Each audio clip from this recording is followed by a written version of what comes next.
বেতাগী উপজেলা প্রেস ক্লাবে ইফতার মাহফিল অনুষ্ঠিত হয়েছে। মঙ্গলবার মুক্তিযোদ্ধা কমপ্লেক্স হল রুমে এই ইফতার মাহফিলের আয়োজন করা হয়।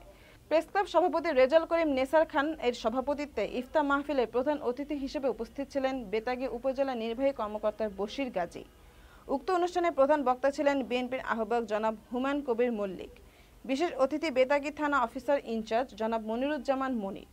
এছাড়া এই ইফতার মাহফিলে মিজানুর রহমান খান, মোহাম্মদ গোলাম সারোয়ার রিয়াদ খান, আরিফুর রহমান খান, মোহাম্মদ মিন্টু হাওলাদার, মোহাম্মদ দুলাল ফেরদৌস, মিজানুর রহমান মিলন তালুকদার, ভারপ্রাপ্ত চেয়ারম্যান আলতাফ হোসেন ফরাজি সহ আরও অনেকে উপস্থিত ছিলেন।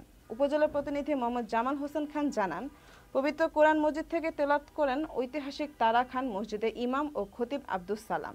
এ সময় স্বেচ্ছাসেবক দলের সভাপতি রেজাল করিম নেসার খান বলেন, কিছুদিন আগে জাতীয়তাবাদী ফোরামের আয়োজনে স্বেচ্ছাসেবক দলের নেতাদের নিয়ে ভূমিহীনদের জন্য একটি মানববন্ধন করা হয়েছে। আওয়ামী ফ্যাসিবাদীদের দখলে থাকা সকল সরকারি খাস জমি প্রকৃত ভূমিহীনদের মাঝে ফিরিয়ে দিতে হবে। তিনি আরও বলেন, আমরা সন্ত্রাস চাঁদাবাজ মুক্ত বেতাগী উপজেলা চাই। তিনি সাংবাদিকদের বস্তুনিষ্ঠ সংবাদ পরিবেশন করার আহ্বান জানান। দোয়া ও মোনাজাতের শেষে ইফতার বিতরণের মধ্য দিয়ে অনুষ্ঠান শেষ হয়।